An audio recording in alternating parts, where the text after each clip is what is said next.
I'm recording. News flash for LeBron. Now we turn to rapper Drake, suing his own music label, Universal Music. Yo, LeBron, I talked to enough in Canada Over the label's promotion of a Kendrick Lamar track, which he says includes false, defamatory, I've talked to enough people. and dangerous accusations. Maybe Drake will keep teasing it. Let me just tell you what I've heard. Yo, LeBron, you and Drake used to go on two-man. Rap's dead, bro. I'm sorry. It just is. Let's not go there. We don't gotta go there, but it's dead. Let's not go there. On January 15, 2024, Drake through his attorneys filed a federal defamation suit against Universal Music Group for their promotion of Kendrick Lamar's Not Like Us. The news dropped after his poorly received Fighting Irish freestyle and alleged DM messages between him and Chris Blake Griffith. LeBron James is also scattered throughout this story, with hip-hop media personality DJ Academic serving as his de facto spokesperson. Drake's PR strategy keeps unraveling in intriguing ways.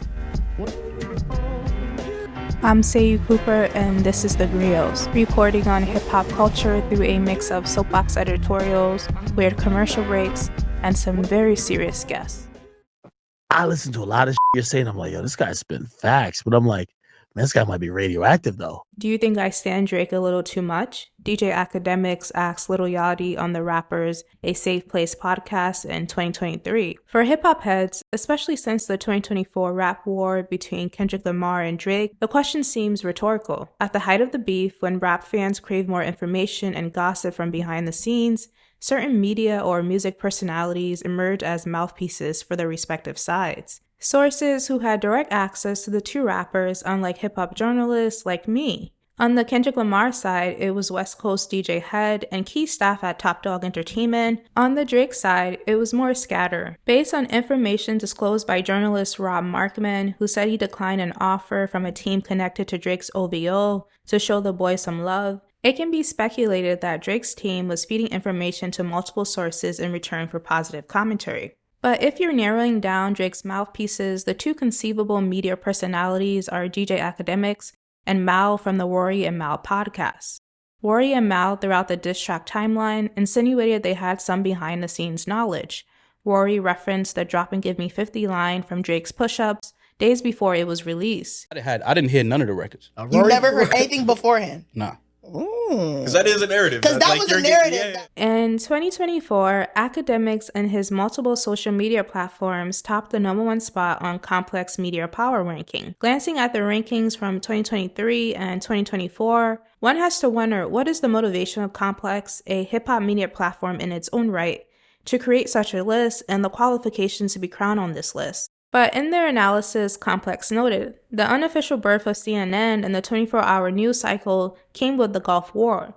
The unofficial birth of DJ Academics as the #1 figure in hip-hop media came with the Kendrick Lamar and Drake rap war. If Budden was there a couple days later to help fans deconstruct the latest diss songs between Dot and Drake, Ac was the figure you celebrated with at the moment. It's the benefit, of course, to always be on, a tactic Ac mastered over the years. The Academics lore itself is not that interesting, a story of being at the right place in the right time. The place is the internet and the time is the late 2000s to 2010s, when social media and video sharing platforms like Twitter and YouTube are reaching more heights.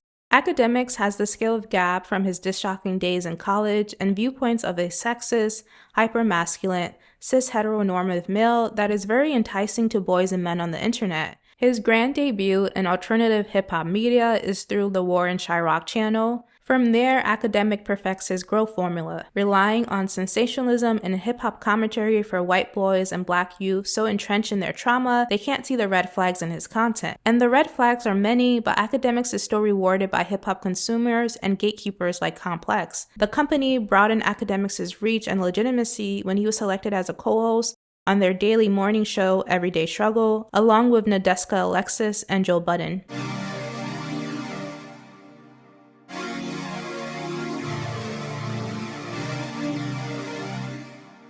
Subscribers and workers, monopolize all your hip-hop media consumption with us today. The Griots is forever expanding to accommodate your every hip-hop need.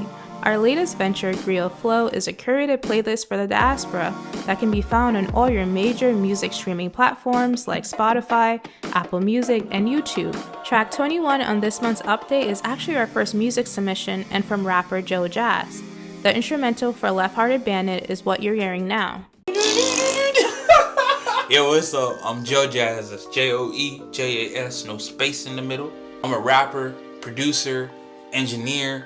I shoot, edit, and direct on my music videos. Have you ever been with a bandit? Hearts I'm snatching, they drip when I bag them. Like, man, what the fuck? Y'all niggas can't tell me nothing. They grinding till I see blood. And other videos, I make promo videos around my music, which is like the setup I'm having here. Got my tripod, trusty tripod. I love you. Couldn't be here without you. And my camera, literally, that's how I go. That's how I make it all. I also have my brand, which I put all my music under, called Fat Llama. I also make clothes, so this hat, this hoodie, you know what I mean? If you look behind me, these are all events that I've put on since 2016.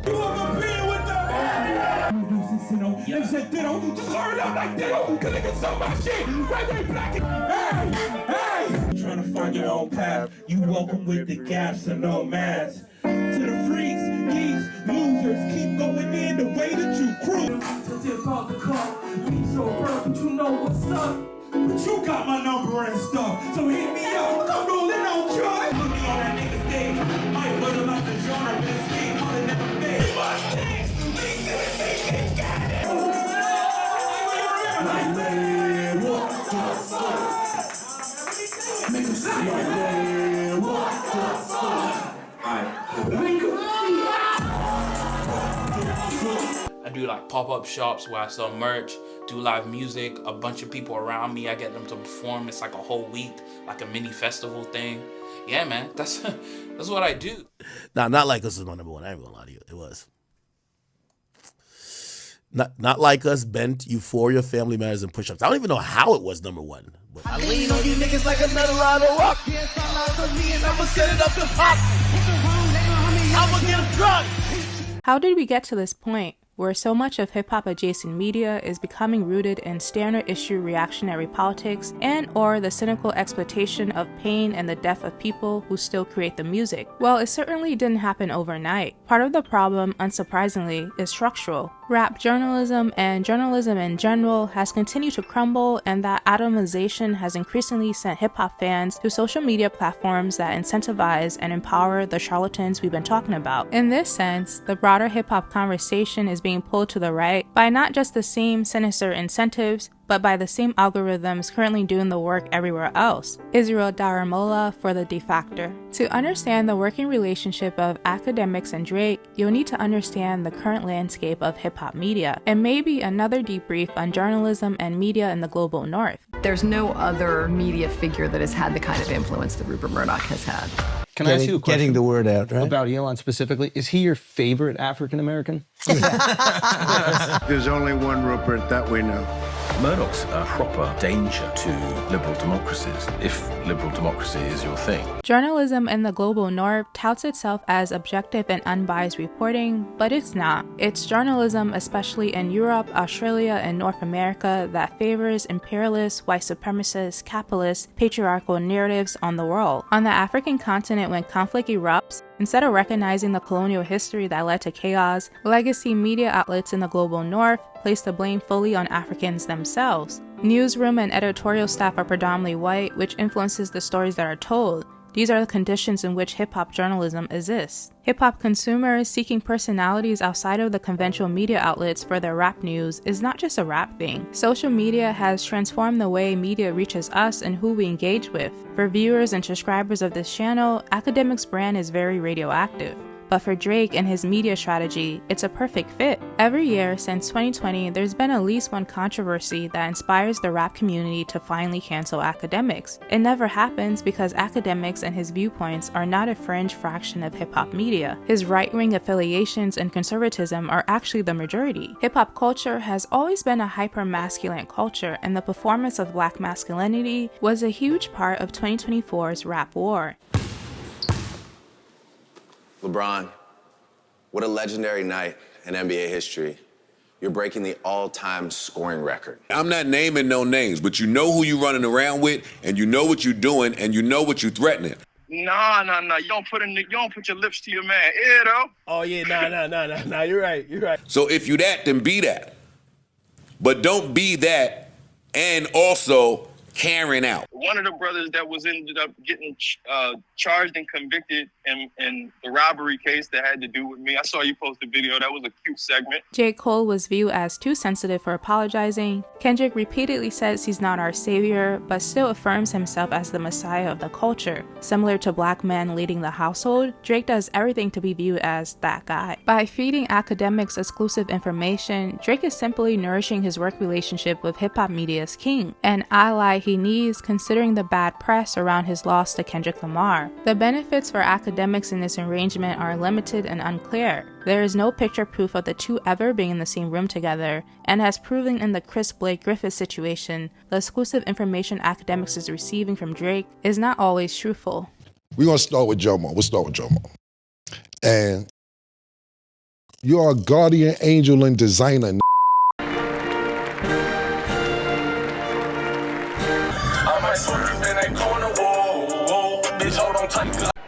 And I just want to say thank you for making it happen. Thank you. In other rap news, Quality Control's Lil Baby dropped his 4th studio album, Wham, on January 3rd. Everything from the rollout to the cover art single mid, so it wasn't a surprise the project was indeed mid when it finally dropped. Features included ones you expect, like 21 Savage, Future, and Young Thug. In fact, the YSL founder, Young Thug, possibly provided the best verse on the album. Fairly, most blame has been placed on Baby for his lack of creative exploration, but Quality Control Music also deserves some blame.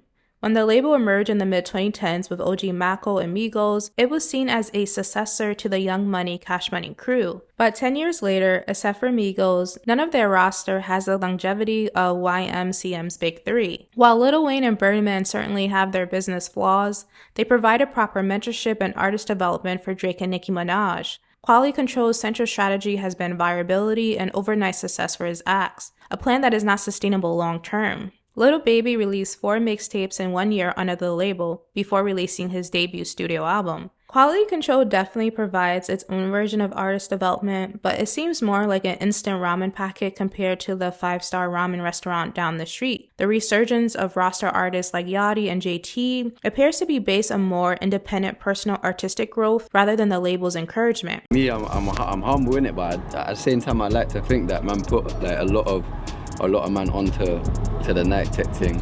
You see the influence even in like America and that now. Like, people be rocking the text like it's like they're us. On the UK hip-hop side, Central C dropped his highly anticipated debut album, Can't Rush Greatness. Despite my grievances about Central C being crowned the newest top talent coming out the UK, the project is rated fairly high. The tape has appearances from American rappers Lil Durk, Lil Baby, and 21 Savage. Centr continues his working relationship with Dave for their track CRG, and gets a helping hand from the UK GOAT Skepta on the song 10. What's up with it? Yeah, everything's smooth. I'm on the field right now. But I think on the chorus of Whacked Out Murals, he was encouraging Drake. Going up your rank. Going right up to Lucian, up your rank over there. Drake know what he doing. Yeah, he do. And he's setting Ack up for a dummy mission. I was ready to say he using Ack. Because a lot of that will fall on Yo, not back on Drake. That's right. On January 15th, Drake escalated his initial legal petition against Universal Music Group, UMG, to a full defamation lawsuit. The formal lawsuit surprised music industry experts and hip-hop heads who weren't convinced by Drake's first legal petitions. The January 15th filing piggybacks the initial petition, stating UMG is the world's largest music company, and also the music company that has represented Drake for more than a decade. Yet on May 4th, 2024, UMG approved, published, and launched a campaign to create a viral hit out of a rap track that falsely accuses Drake of being a pedophile and calls for violent retribution against him. A few days ago, Los Angeles Times staff member August Brown interviewed criminal defense attorney Ken White about the legalities of Not Like Us at the Super Bowl. It's hard to imagine that Kendrick Lamar won't perform Not Like Us at the Super Bowl. Is there any risk in playing that song on the biggest stage in America while there's an active defamation suit against UMG about it? There is a risk, but it appears to be low because of the way that Drake has decided to do this. He very deliberately went after UMG and said this isn't about Kendrick. It's more like, I don't want to pick a fight with Kendrick, I only want to pick a fight with UMG. All he would be able to say is, UMG promoted this song at the Super Bowl, their hands got Kendrick Lamar the gig. It doesn't seem to increase Lamar's threat profile much. It's already a widely known song, so the stand Drake seems to take is, I'm going to go after kind of the unpopular defendant no one likes, a big record label. If Kendrick did perform the lyrics where he calls Drake a pedophile, does this open up the NFL or TV networks or anyone else to exposure year? It increases the damages in theory, but does middle America listening to Kendrick at the Super Bowl really damage Drake's reputation more than it's already been damaged? Probably not. It does potentially bring in other people who are responsible for helping to publish what he says are false statements. I'm sure the NFL and the network and all have thought about that. It wouldn't surprise me if they're trying to stop it from being done at the Super Bowl. I'm a defense lawyer, so of course I'm gonna say, guys, don't do this. It's just gonna give me a headache. I'm sure every general counsel with the network or NFL is saying, no, for the love of God, don't do it. But the halftime show has always been willing to showcase stuff that was somewhat edgy. So I don't really know how they'll play it, but if I were in-house counsel, I'll be telling them not to do it. Going back to the lawsuit now, along with Drake's attorneys asserting that UMG had a clear business incentive to pick a side in the beef due to the upcoming contract negotiations of both Kendrick Lamar and Drake, the anti-Semitism claim on line 62 is new. Furthering the recording's refrain that Drake is not like us, the recording alludes to Drake's Jewish heritage, saying that Drake is not a colleague but a colonizer. When Young Thug was released from jail in 2024, it was reported Drake flew to Georgia to see him and allegedly gave him $1 million, a final show of support in a case that was a lot about the criminality of rap lyrics, a similar penalty Drake is pursuing with his legal filing against Not Like Us. Reporting from the east coast of the American Empire, I'm Sayou Cooper, and this is The Griots. I wrote and produced this episode. Our theme song for this season is JoeJas by Suzuki-san. Our Instagram and other cool stuff can be found on our website. Links are always in the description. Thank you to the ancestors. Until next time.